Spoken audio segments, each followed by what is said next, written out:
Pour changer, je suis d'accord avec personne. Alors on va parler de Charlie Kirk parce qu'on n'en a pas assez parlé ces derniers temps et aussi parce que quand même faut être sacrément gonflé pour penser qu'il y aurait quelque chose de plus à dire. Or, je me présente, je m'appelle Laurent Descos et je suis sacrément gonflé. L'assassinat brutal de Charlie Kirk a eu un retentissement énorme aux États-Unis et en fait jusqu'en France. Et l'émotion suscitée depuis lors n'a pas laissé beaucoup de place, il faut le dire, à la mesure. Certains ont vu en lui un martyr chrétien tombé pour sa foi et d'autres ont vu en lui un salaud d'extrême droite assassiné pour ses idées politiques moisies. Donc on a deux récits, deux portraits vraiment aux antipodes l'un de l'autre et à la fin on se pose un peu la question, en fait c'était qui ce type ? Personnellement, je le connaissais pas avant son assassinat, je pense avoir vu passer l'une ou l'autre de ses vidéos grâce aux algorithmes parce qu'il parlait ouvertement de sa foi et que je suis moi-même chrétien, mais je m'étais pas intéressé à lui jusqu'à présent. Je me suis donc renseigné d'un peu plus près avec l'espoir de me faire une idée un peu plus juste du personnage que les caricatures qu'on a pu faire de lui de part et d'autre. Et ce que j'ai découvert, je vais vous laisser le découvrir aussi. Ce qu'on peut dire, c'est d'abord qu'il a été effectivement une figure majeure du conservatisme pro-Trump, et là franchement son bilan est vraiment impressionnant en fait. À 18 ans, il fonde Turning Point USA, dont le slogan donne le ton « Big Government Sucks », c'est-à-dire « l'État géant, ça craint, ça pue quoi ». Son but, c'était de toucher les étudiants pour promouvoir le principe de liberté, de libre marché et de gouvernement limité. En bref, c'était un ultra-libéral, comme on n'en fait pas en France, qui a fait des campus universitaires sa tribune d'influence. Et le moins qu'on puisse dire, c'est qu'il a réussi son pari. 11 ans plus tard, en 2023, Turning Point employait déjà près de 460 personnes, dont environ 350 organisateurs de terrain. L'organisation générait 85 millions de dollars de revenus et revendiquait une présence sur 3500 campus. Donc Charlie, il a pas chômé en fait. Autour de Turning Point, il a également bâti tout un écosystème en lien avec le Parti républicain, les églises et les écoles. Et dans le cadre de ses campagnes sur les campus, il partageait également très ouvertement sa foi. Il était indubitablement chrétien. Alors il y en a certains qui sont prompts à décider de qui est un chrétien authentique et qui n'est pas un chrétien authentique en fonction des valeurs défendues. Je suis pas de ceux-là. Pour moi, un chrétien, c'est quelqu'un qui confesse le Dieu trinitaire, Père, Fils et Saint-Esprit, et ça, c'était son cas. Il confessait sa foi en Jésus-Christ, il le faisait publiquement, et pour le peu que j'en ai entendu, il était assez cohérent avec sa foi, contrairement par exemple à Trump, qui lui a pu déclarer « Charlie pensait qu'il fallait aimer ses ennemis, là-dessus on n'était pas d'accord, moi mes ennemis, je les déteste. » Sauf que aimer ses ennemis, c'est une parole d'évangile, et que c'est donc profondément anti-chrétien d'affirmer haut et fort l'exact inverse de ce que nous demande le Christ. Évidemment, certains reprochent à Charlie Kirk sa vision conservatrice de la société. Il avait une vision traditionnelle et complémentariste du rôle des femmes, il critiquait fortement le féminisme, il pourfendait le wokisme et la discrimination positive, et il se battait contre l'immigration. Bref, c'était un partisan convaincu de Donald Trump, effectivement. Mais le plus troublant, c'était peut-être même pas tant ses idées que sa rhétorique, sa manière de les exposer, ces idées, parce que ça prenait une forme pour le moins clivante. On l'a souvent décrit comme un homme de débat parce qu'il hésitait effectivement pas à aller au contact dans les campus, même si on lui a aussi reproché d'y aller avec son fan club.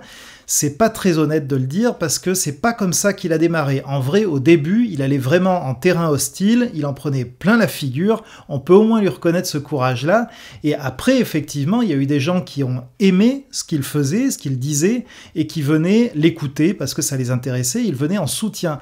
Mais c'est pas comme ça qu'il a démarré.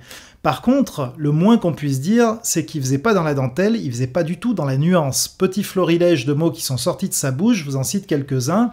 Il a dit par exemple « La stratégie du grand remplacement qui est en cours chaque jour à notre frontière sud est une stratégie pour remplacer l'Amérique blanche rurale avec quelque chose de différent. » Il a dit aussi « L'islam est incompatible avec l'Ouest », nous l'avons dit, l'islam n'est pas compatible avec la civilisation occidentale. Il a dit encore « Nous devons avoir l'équivalent d'un procès de Nuremberg pour chaque docteur qui travaille dans une clinique permettant des transitions de genre ». Il a dit aussi « Si vous êtes une basketteuse noire lesbienne qui fume des joints, est-ce que vous ne serez pas mieux traité qu'un membre des Marines ?» Il a aussi dit « Ça se passe tout le temps dans l'Amérique urbaine, des noirs qui rôdent, qui s'amusent à cibler des blancs, c'est un fait, ça se passe de plus en plus. » Et enfin, cette dernière citation qui a été largement diffusée étant donné la manière dont Charlie Kirk est décédé, « Nous devons être honnêtes avec les gens, dit-il, avoir des citoyens armés, cela a un prix, ça fait partie de la liberté, je pense que ça vaut la peine d'avoir malheureusement quelques morts par arme à feu chaque année afin que nous puissions conserver le deuxième amendement. C'est un deal prudent, c'est rationnel. Alors, on voit bien effectivement quelle couleur politique se dégage derrière toutes ces affirmations mises bout à bout. En même temps, c'est pas une surprise, on sait que c'est un soutien de Donald Trump, mais il faut dire aussi que certaines de ces citations ont été détournées pour faire dire à Charlie Kirk des choses qu'il ne disait pas. Et j'en vois deux en particulier qui ont été largement commentées depuis sa mort. La première, c'est quand il a dit « Si je vois un pilote noir, je vais me dire « J'espère qu'il est qualifié ». Et la deuxième, c'est « Les femmes noires n'ont pas la capacité de traitement cérébral nécessaire pour être prises au sérieux. Vous avez dû voler la place d'un blanc pour être prise au sérieux. » Alors évidemment, ces deux phrases feraient vriller n'importe quelle âme sensible, elles sont absolument scandaleuses, néanmoins, elles méritent quelques explications que ceux qui les citent n'apportent pas souvent. La première de ces phrases, « Si je vois un pilote noir, je vais me dire « J'espère qu'il est qualifié », elle s'inscrit dans une critique des politiques de discrimination positive. Le discours de Charlie Kirk consiste à dire là que ces politiques permettent à des gens d'accéder à des postes sur des critères autres que leurs compétences. D'où le fait que s'il voit un noir, il va se demander s'il est qualifié ou si sa présence est le résultat d'un quota. La deuxième va dans le même sens, avec en plus une déformation de ses propos, parce que contrairement à la citation qui circule, Kirk ne parlait pas des femmes noires en général, mais il s'adressait à 4 femmes bien précises. Il y en a 3 que je ne connais pas, alors ce sont des femmes d'influence et de pouvoir, mais il y en a quand même 3 que je connaissais pas et je suppose que vous les connaîtrez pas non plus. Par contre, la 4e, elle est bien connue, il s'agissait de Michelle Obama. Et c'est à ces 4 femmes-là qu'il dit « Vous n'avez pas la capacité de traitement cérébral nécessaire pour être prise au sérieux, vous avez dû voler la place d'un blanc pour être prise au sérieux. » Autrement dit, ce qu'il veut dire, c'est si vous en êtes arrivé là où vous en êtes, c'est grâce à un traitement de faveur qui est lié à votre sexe et à la couleur de votre peau. Alors pour moi, c'est tout aussi épouvantable et scandaleux pour 2 raisons. La première, c'est que c'est évidemment une insulte à l'intelligence de ces femmes-là. Et la deuxième, c'est que je ne partage pas du tout son avis sur la question de la discrimination positive. Pour moi, la discrimination positive, c'est un outil nécessaire dans une société où effectivement le racisme et le sexisme existent, précisément afin d'éviter que des personnes également compétentes soient négativement discriminées en raison de leur sexe ou de leur couleur de peau. Donc, il me semble pas trop difficile de démontrer que si discrimination il y a, c'est quand même assez rarement en faveur des femmes et des noirs. Il n'empêche que sortir des phrases de leur contexte, comme ça a été fait avec ces 2 phrases, reste une méthode assez laide, et franchement, Kirk prête déjà suffisamment le flanc à la critique pour qu'il soit pas nécessaire de grossir le trait plus que ça, je crois. Alors maintenant, que dire de lui ? Eh bien d'abord, on peut dire que son témoignage chrétien était réel et qu'il était assumé, ce qui est assez remarquable. Il était un rhéteur hors pair, un orateur brillant, avec une rhétorique provocatrice qui lui assurait une très belle audience, mais qui avait un revers de médaille, c'était aussi une rhétorique hyper clivante. Et ici, peut-être qu'il faut aussi contextualiser un petit peu, l'art du débat ne se vit vraisemblablement pas de la même manière aux États-Unis qu'en France. Quand on voit les débats politiques aux États-Unis, on hallucine un peu de ce côté-ci de l'Atlantique, je dois dire. Mais même en tenant compte de ça, c'est certain que des communautés ont été blessées par les propos de Charlie Kirk et surtout par la violence rhétorique dont il faisait preuve. On peut dire qu'il était courtois, certes, dans le sens où il n'élevait pas la voix, où il restait sur le terrain du débat, mais je crois pas qu'on puisse dire qu'il était doux dans ses propos, donc c'est pas tout à fait étonnant qu'il se soit fait quelques ennemis.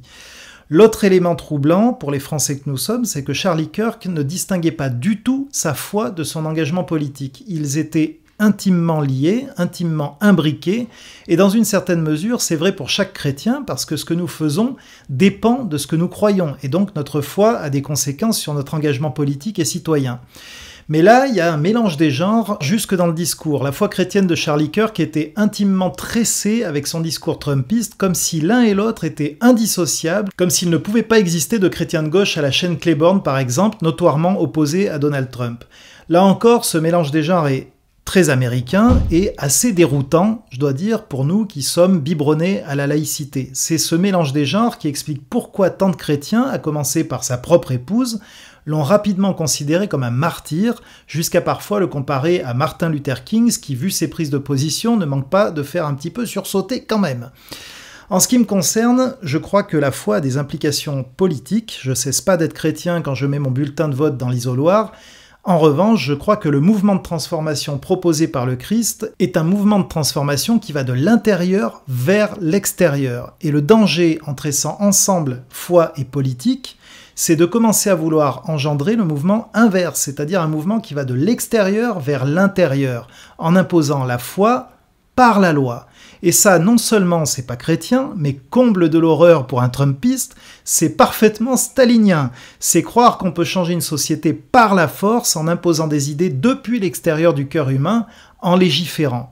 De mon point de vue, Charlie Kirk a dépassé allègrement cette ligne rouge dans son engagement politique, et c'est pour ça qu'il me semble exagéré d'associer son assassinat à sa foi chrétienne, à moins de tresser à notre tour la foi chrétienne aux valeurs trumpistes.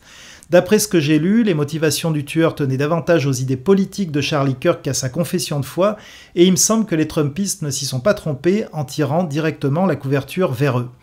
Maintenant, si on parle de capacité à débattre et à défendre des idées, sur cette affaire précisément, on peut quand même remarquer qu'il y avait d'un côté un homme qui débattait sur des campus et de l'autre un homme qui a cru bon de l'abattre. Pour finir, certains parlent d'un réveil aux États-Unis suite à l'assassinat de Charlie Kirk. Mais un réveil de quoi ? Seul l'avenir nous dira autour de quoi ces gens qui reviennent à l'église se rassemblent. Est-ce que c'est autour de la foi en Jésus-Christ de Charlie Kirk, que je crois par ailleurs tout à fait authentique, ou est-ce que c'est autour du nationalisme trumpiste qu'il avait tressé à sa foi chrétienne ?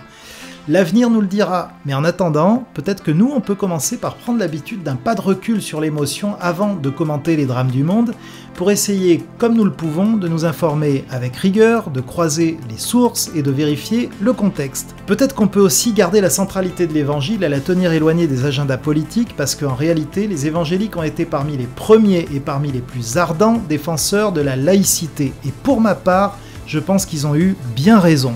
Mais ça, c'est encore une autre histoire.